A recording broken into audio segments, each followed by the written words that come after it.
buenos días, buenas tardes, buenas noches a toda esa gente que siempre está conectado con IQ Volleyball TV, tu canal de categorías menores favorito. Hoy nos montamos en un avión, llegamos a West Virginia. Estamos hoy con un invitado de un All-Star, vamos a ponerlo así.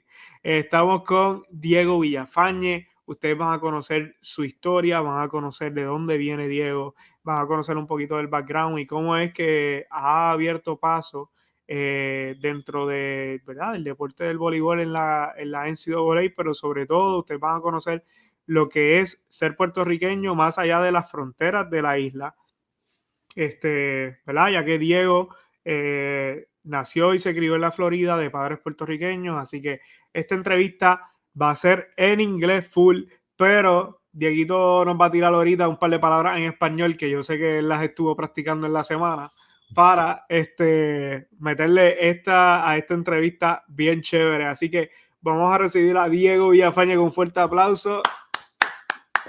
Are you ready? Thank you. Yeah. What are your first Spanish words? My first Spanish words to say for the interview? Yeah.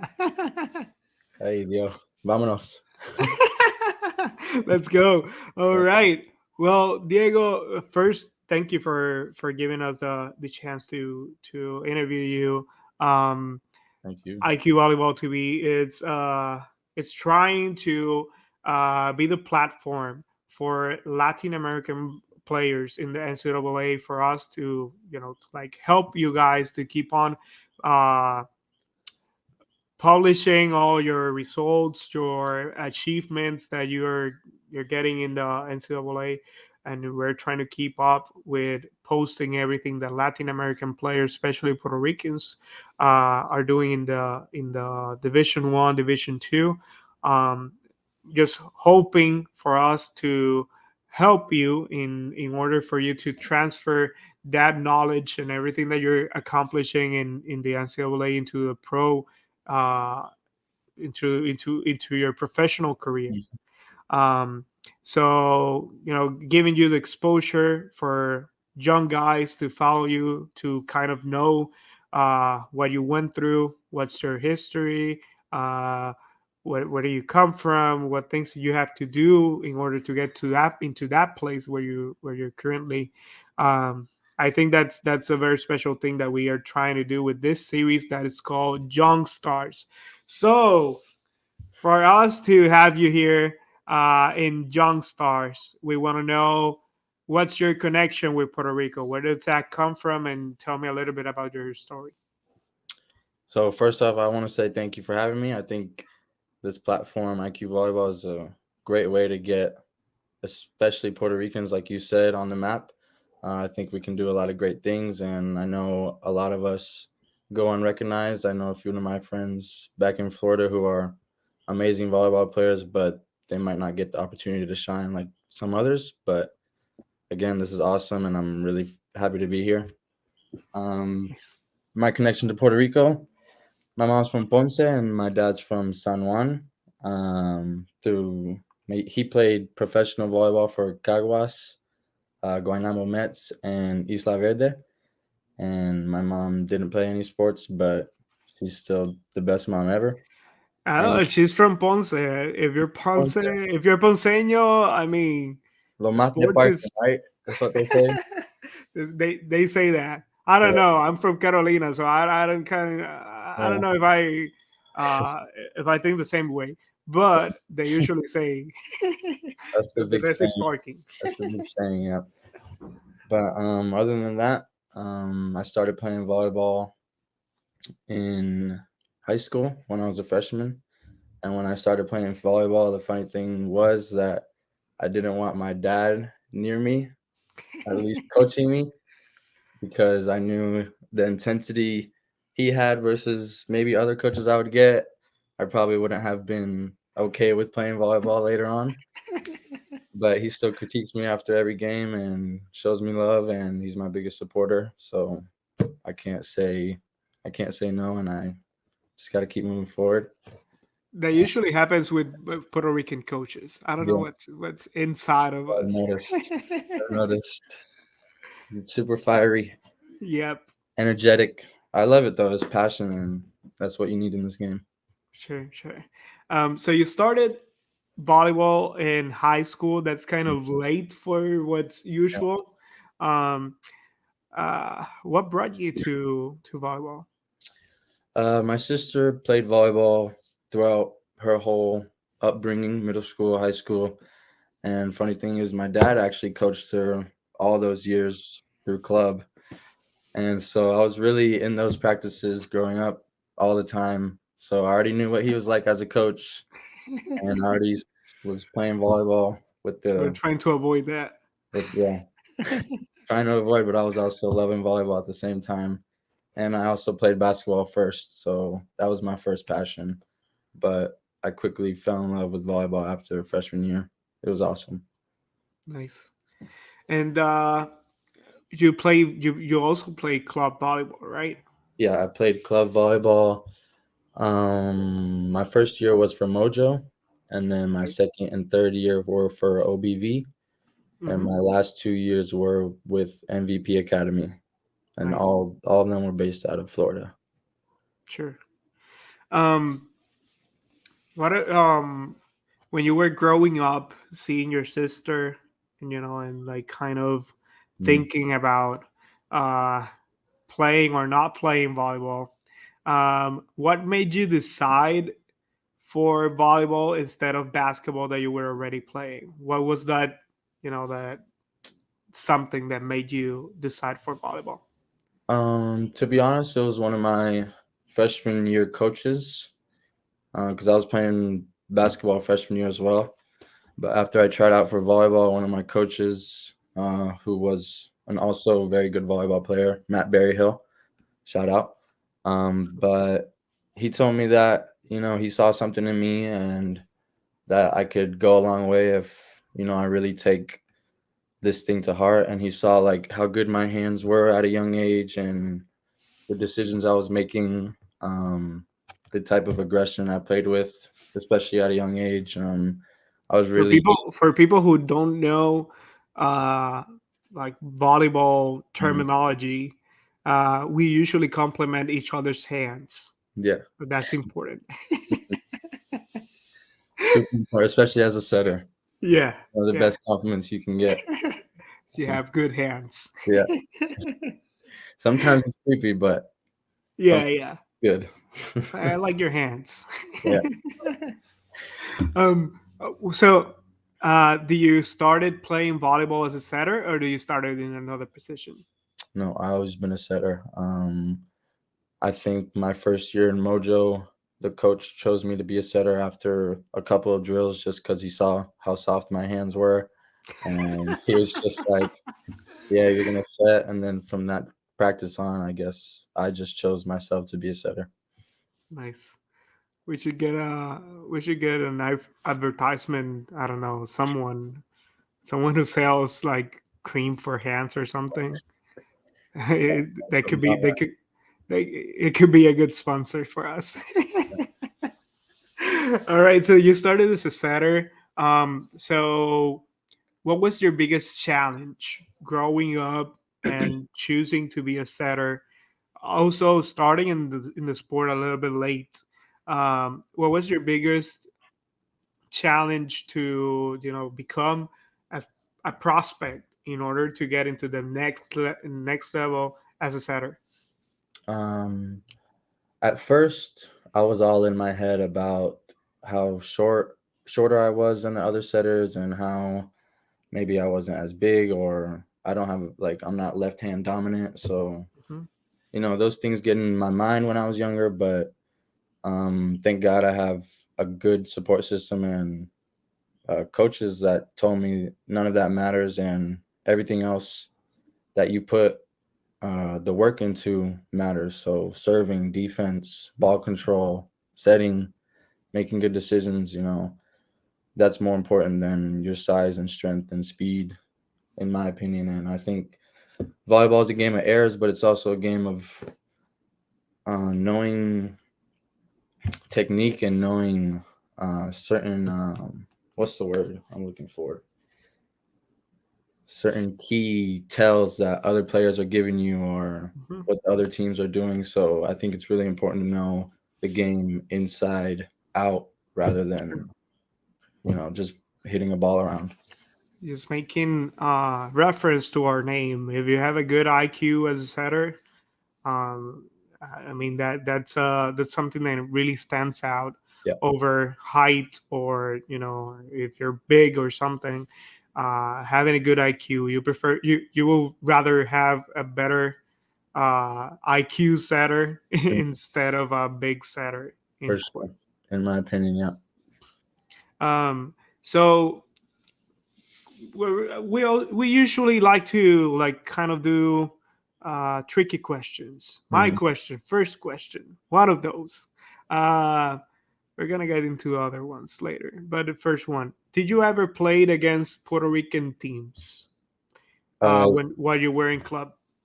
yes, I went to, I think it was the Nationals in PR. It was All in right, 2017. all right. And we played there. I don't remember who. I know we played Torimar. We played Borinquen Coqui. Um, we played we played Christian's team. I know he's a setter for the national team right now, but I forgot his. Christian Hernandez. Yeah, Yeah, yeah, the I forgot his setter. team's name, I think but he was in Corozal, was he? Was it Team Island or something? um, I think so. I kind of remember him with a green jersey or something, green or yellow jersey. I yeah, think. it was black. I think black and yellow or green and yellow. So how do you felt playing against the Puerto Rican teams, and what was the biggest challenge in order for you to kind of have a good game against Puerto Ricans? I think we finished. I think we finished third in that tournament, if I'm not wrong. But that tournament was super fun. It was unlike any other US tournament. You have the crowd really into the games. Sometimes you even got the refs into the games, but every game is every game is super competitive. And I remember I remember actually one match, our libero and another team, Ponce Pumas, the Yeah. middle on their team, they got in a little argument, but my dad got involved, Omar's dad got involved. There was a bunch of yelling across the net for both sides of the court, and it was just a lot of fun to just play in an environment so competitive at 17 years old. Like Hmm. I can only imagine what the pro stages are like, but Hmm. it was just awesome. And then the hardest thing we had to face was probably the quickness and the defense you guys have or we Hmm. have. The defense there is unlike any other American team, and the quickness, you guys run a fast offense when we were over there compared to my club team, and it was just fun to see how both of our play styles matched up against each other because it was Hmm. always good volleyball. Usually, people when players come for the first time to Puerto Rico, they always speak about the intensity of how players they celebrate their points, how they scream, they shout at all the people on the Yeah, outside, the panderos, and everyone singing and yeah. screaming and everything.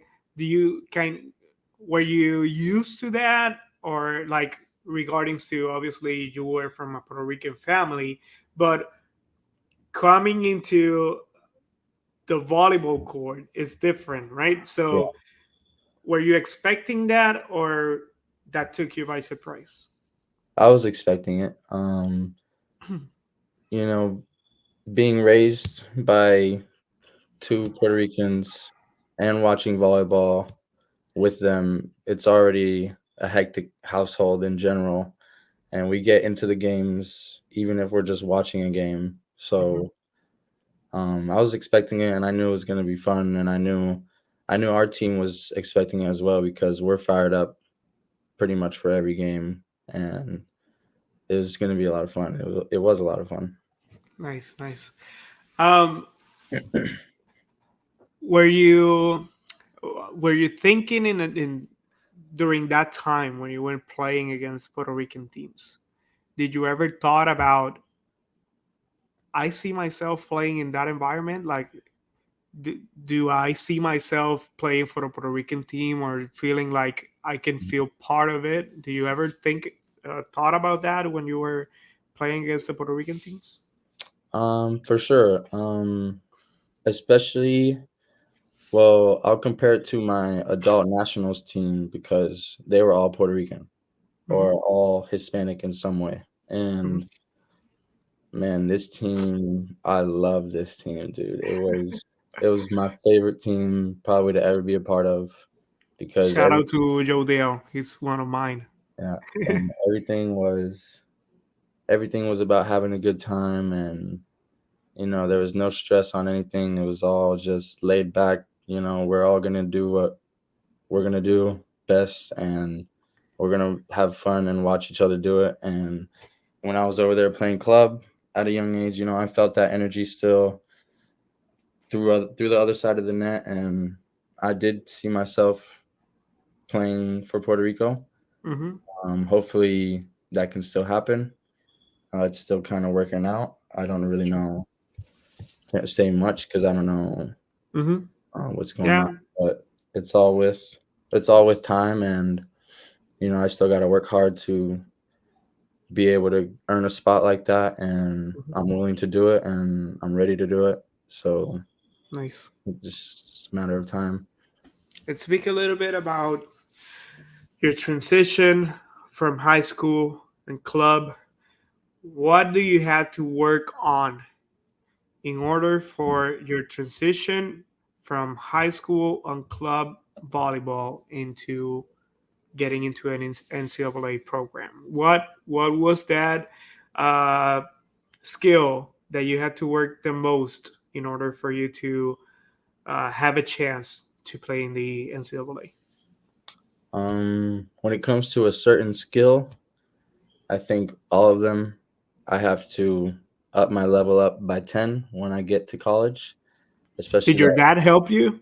Yeah, yeah, yeah. He gave me tips, but freshman year was, the eye opener year where you feel you can do this, and Hmm. you feel yourself getting stronger, getting quicker, getting better at every part of the game, and then you start building your confidence from there.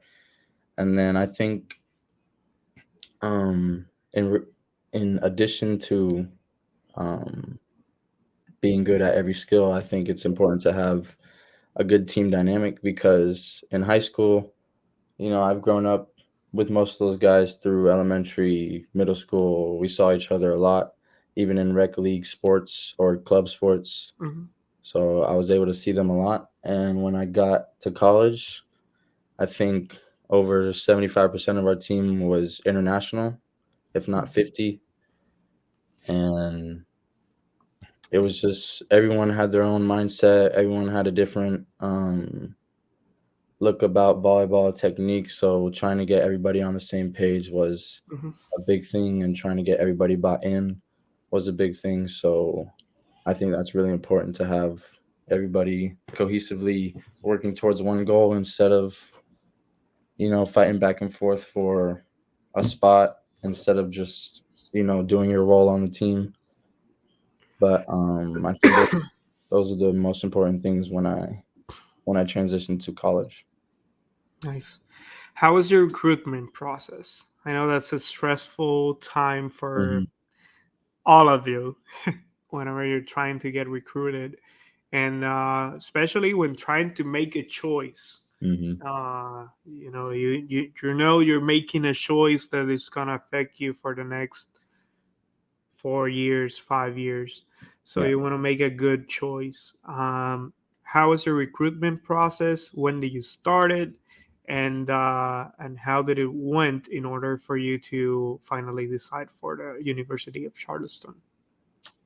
So first, I had to create a highlight video of my volleyball highlights in high school, and then I sent it out to I think every D1 program and most D2 programs. Was it your goal to go into D1, or were you expecting kind of I'll play everywhere or anywhere? My goal was to go D1, All right. D1 or bust, but that was my goal. Um, but yeah, I made a list of schools, sent it to all the D1 and a couple D2, and then I actually didn't send an email to Charleston, but I'll tell you about that later on in the story.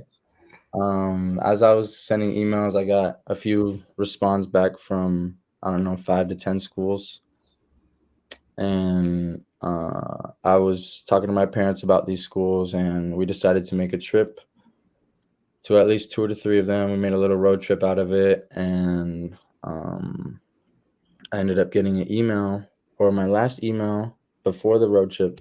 I got an email from Charleston, but they didn't tell me who the coach was. They didn't tell me any information except that the volleyball program wants you. And they told me that a coach was this coach was transferring to college to Charleston, and that he was coaching out west, and it was all anonymous. Hmm. So that was really nerve breaking as well, because fast forward, I went on the road trip and we visited Charleston and 2 to 3 other schools, like I said. And then we came back, we sat down, we talked about it, and then my parents came up to me and they were like, listen, you, at the end of the day, this is your decision. So you got to make this decision on your own, make a list, whatever you got to do. And then we could tell you about it after your decision. Tell you what we think, but still, this is your decision.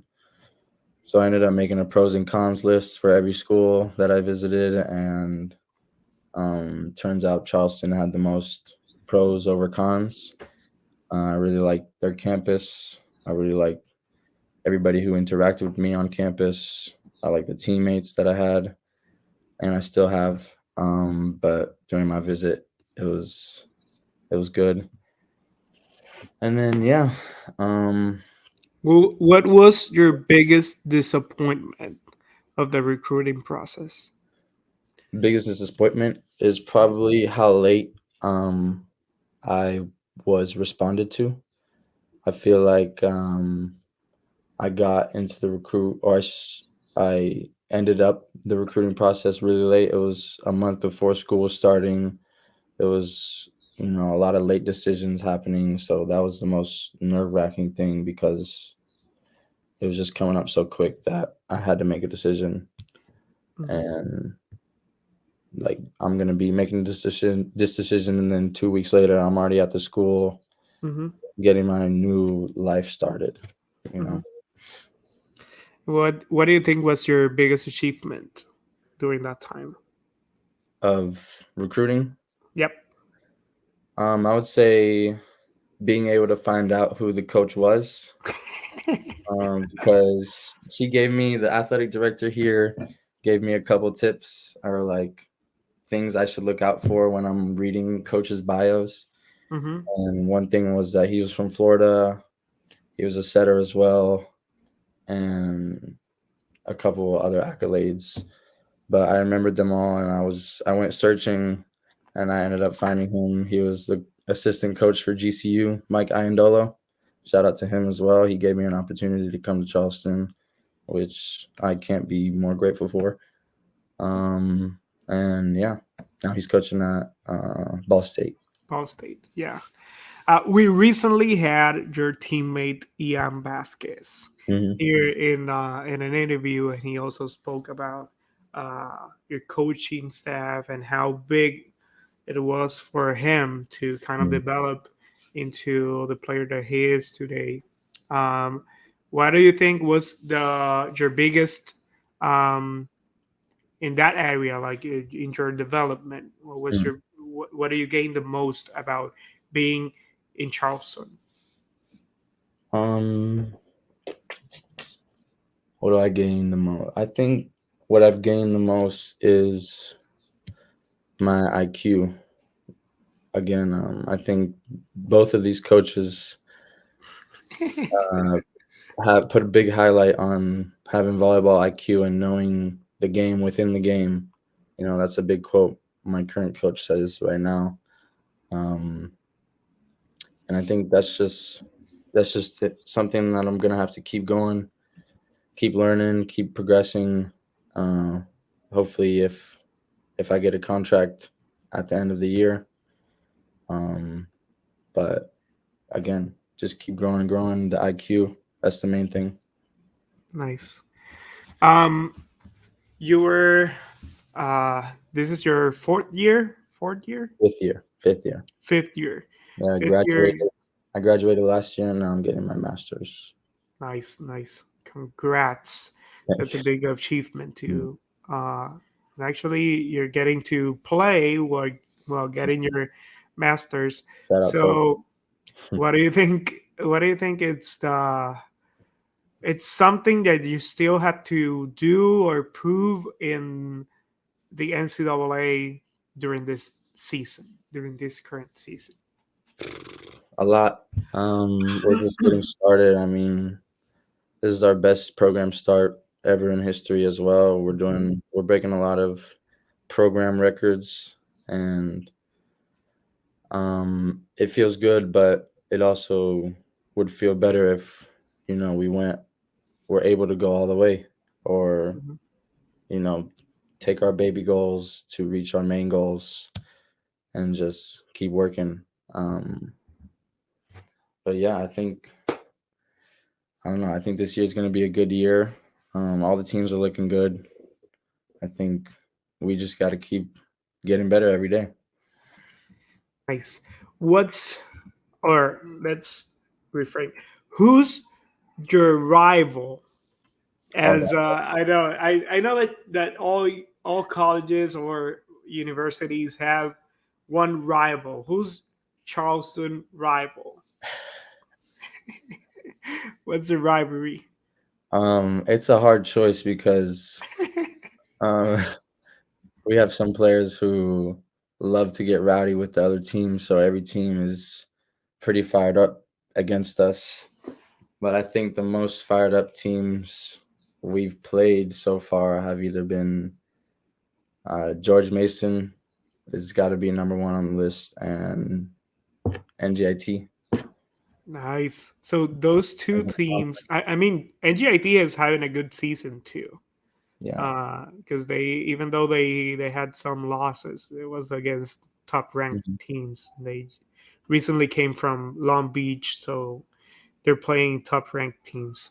Yeah. Um, When but it you comes, have sorry, you keep going. so yeah, no, but you have Antonio Feliciano, Yeah. and you have Roquenido also Mhm. in NGIT, and you have That's Omar me, Hoyos in George Mason. George Mason. Yeah. Uh, do you get kind of chirpy with them when you're playing Sometimes I think with Omar because you know him from? me and Omar usually just joke across the net with each other. We talk shit, but it's still jokingly. And then the other guys, I would say it's more team related. I think All everyone right, pitches in a little bit. all right, But both of those teams usually bring a little fire in us for some reason because it gets nice. a little chirpy. And I want to know what's your favorite court to play in? Oh, my favorite court to play in was Hawaii for sure, hands down. Nice, Hawaii was unreal, man. It was like their fans were even cheering for us. It was just like clapping all the time, yelling all the time, lights on and off. The team both having energy. I don't know. It was just awesome. Everybody, we got lays at the end of the game. We were able to eat with them. They had like a Hawaiian feast. It was awesome. It was awesome. All of nice, nice. What was your least favorite court to play in? it. Favorite court. Uh, Maybe because of the I don't know the fans or just because of the court. It's not Least favorite court probably Alderson Broadus. I don't know. I don't know why that court is like it's like hollow. You can feel yourself in every step. You can hear the ball bouncing weird. and then the court and the lights. I don't know, it wasn't my favorite. We spoke. I did the same question to Antonio Elias. Do you know him? Mhm. The middle blocker for Lewis. Yeah, So he was telling me he hated to play in Loyola. Loyola. Uh, he Really? said fans were too close, and then Oh yeah, there. they were intense. And he said I hated playing in that place. Yeah, And we played them this year, I think. you haven't gone there. You haven't gone there. Not yet. No. Okay. Oh well, I have been my sophomore year or junior year. We went All there. right. So maybe this time you'll probably kind of try to see the environment to see Mhm. if Antonio had something, Yeah, if he knew something that we didn't. yeah. Maybe it's just because they're also from the same state, so Mhm. they might see themselves as a rival. Rivals. Yeah. Um, and also, I was speaking during this days, I think it was today or yesterday, with Antonio Feliciano Mhm. from NGIT, and he said, even though the pyramid from Long Beach, it's emblematic place. I love it when I went there, when I saw a couple of games. Mhm. It's beautiful for the fans, but also he was mentioning like the ceiling is so tall that you kind of you have to adjust to seeing the ball being so high, Yeah. and then timing gets affected Mhm. as a hitter. So that was kind of something that he mentioned that I was not thinking, obviously, because I didn't went there as a player. Yeah. I just went as a fan. Um, but that's something that probably you kind of messes you up when you're changing No, yeah. courts.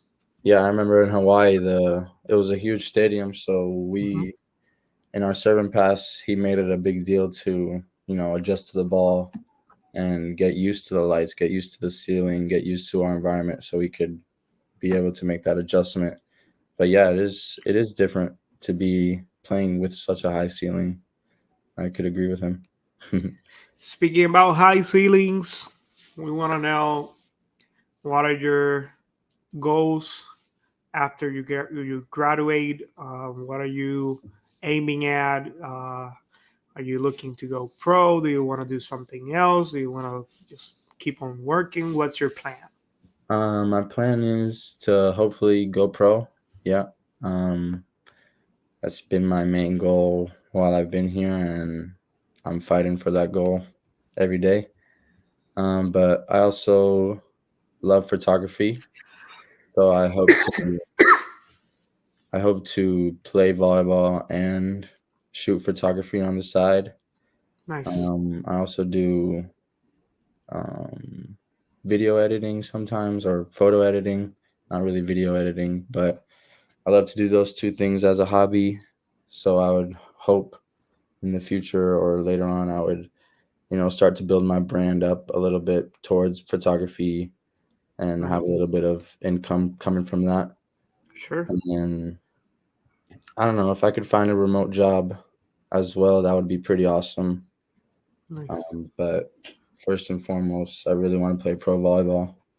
Nice. So Maybe you can get a side hustle with IQ Volleyball TV. yeah, maybe.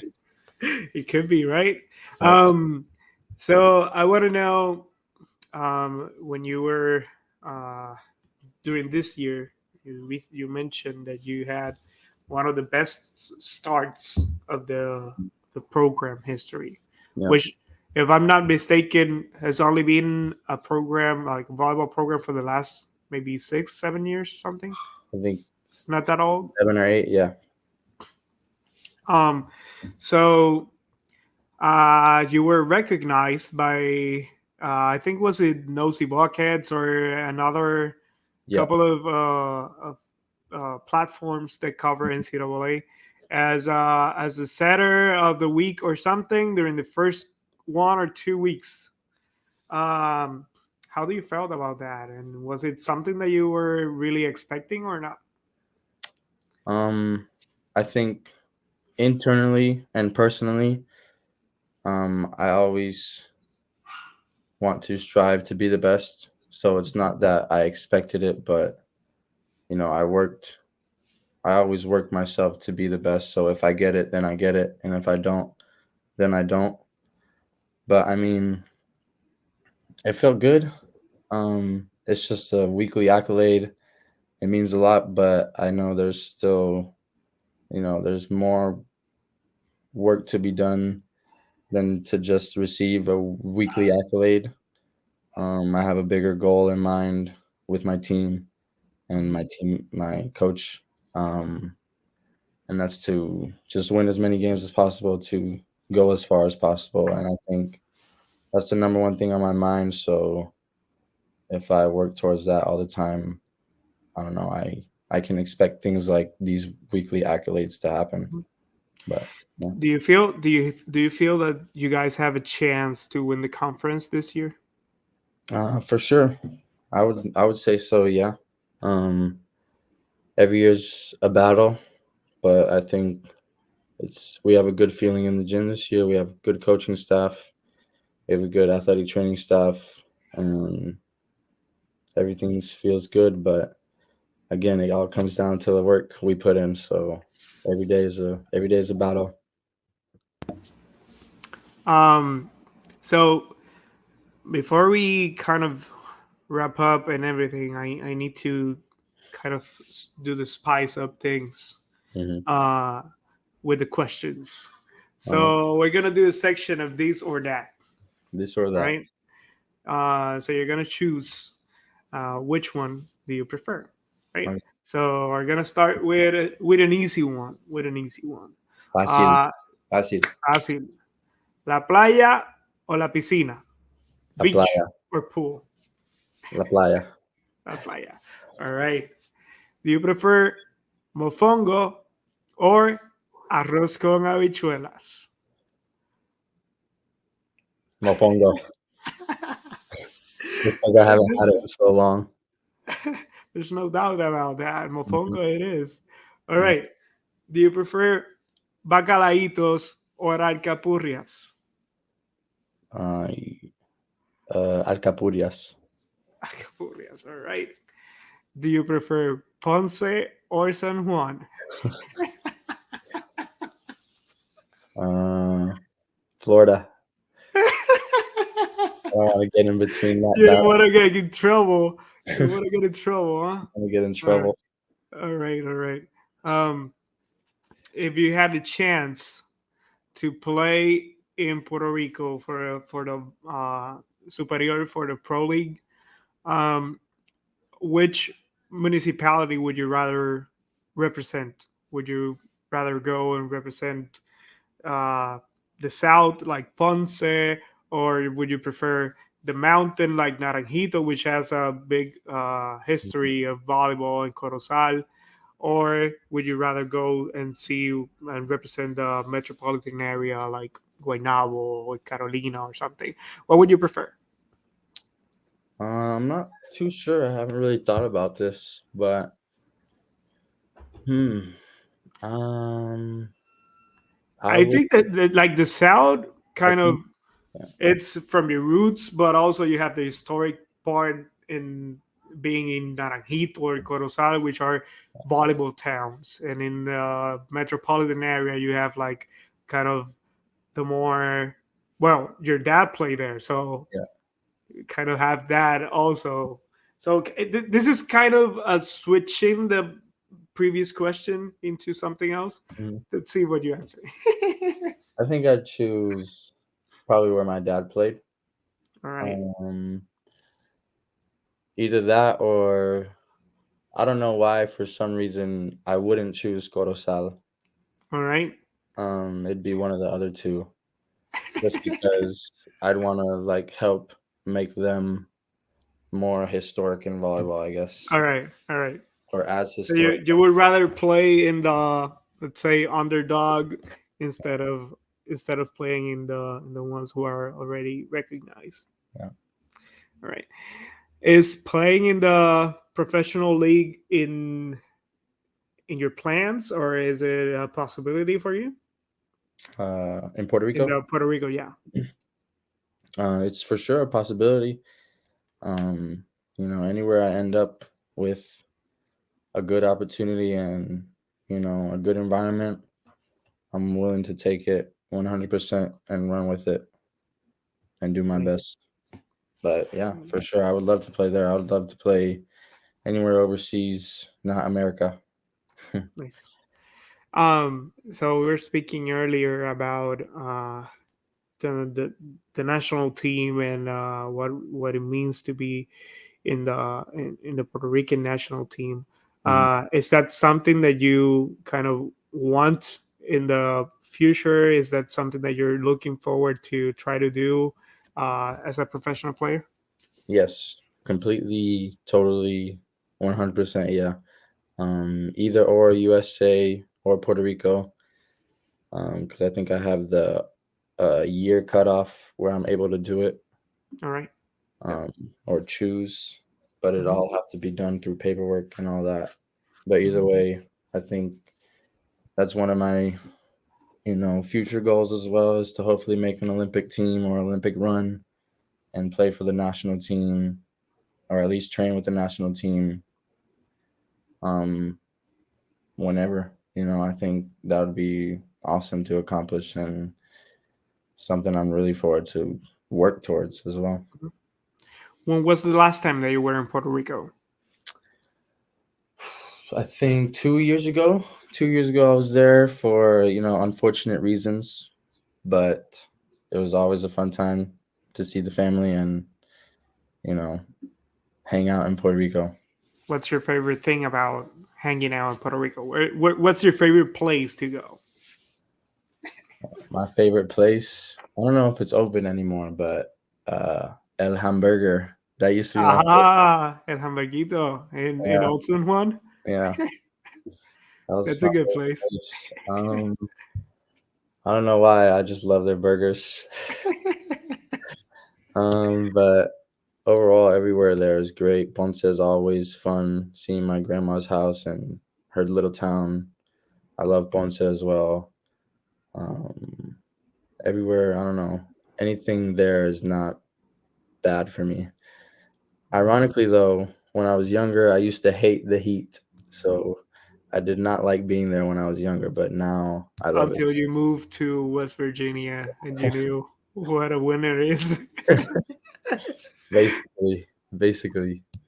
So for the last 5 years, you've seen temperatures below zero, and now you love the heat. Now I love the heat You would rather be at 80 sitting in a beach than being and snow, in snow. I know.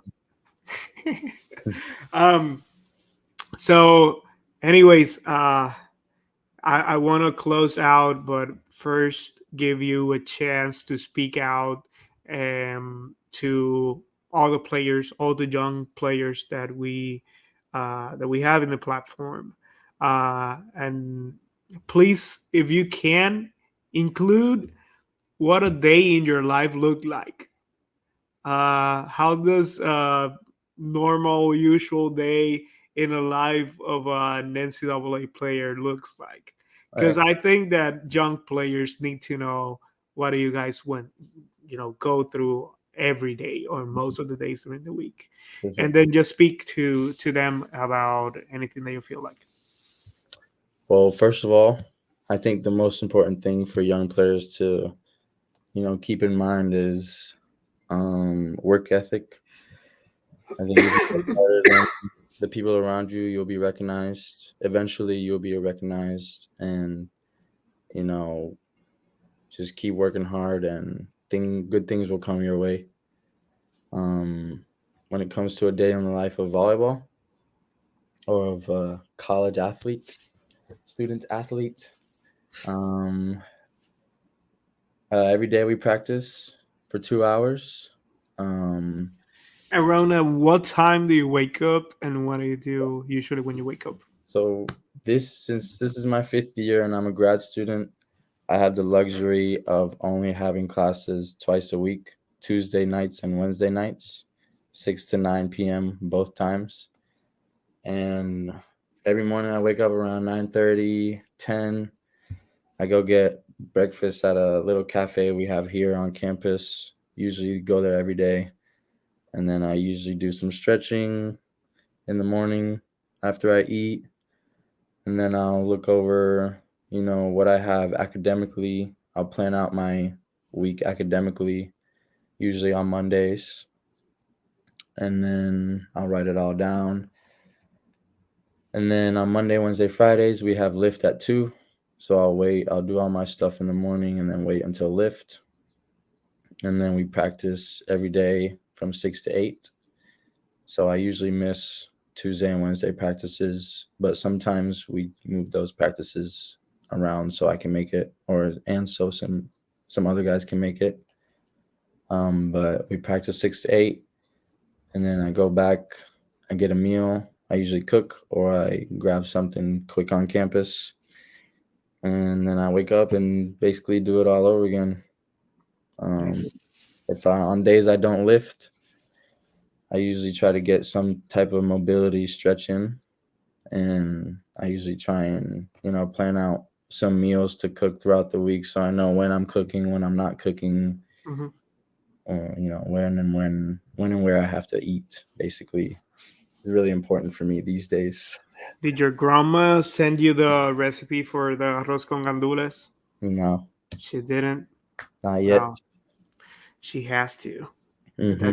That's a must Yeah, before you. my mom's over in Puerto Rico right now visiting my grandma right now, so I've been telling her to send me all Yeah. the food. I've been telling her to freeze the food and just send it to me. I'll eat it either way. And coffee. You need coffee from Puerto Rico. Yep. Speaking of, have you um, ever been to Lucia Patisserie? Lucia Patisserie. No, I Mm. haven't. Where is it? It's in San Juan. All I right. don't know the street, but that's where Nice. my brother and his wife own it, and Oh, nice. it's the best pastry coffee shop ever. All right. So shout out to them. If I found it, I'm gonna put the link down here. Mm-hmm. All right. So and now I want you to give a message to your family members and all the people that usually support you.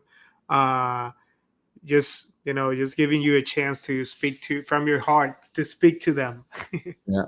To my family, oh my God, I don't know. Thank you guys for everything. I'm very grateful for, being able to do all this, with this last name on my back.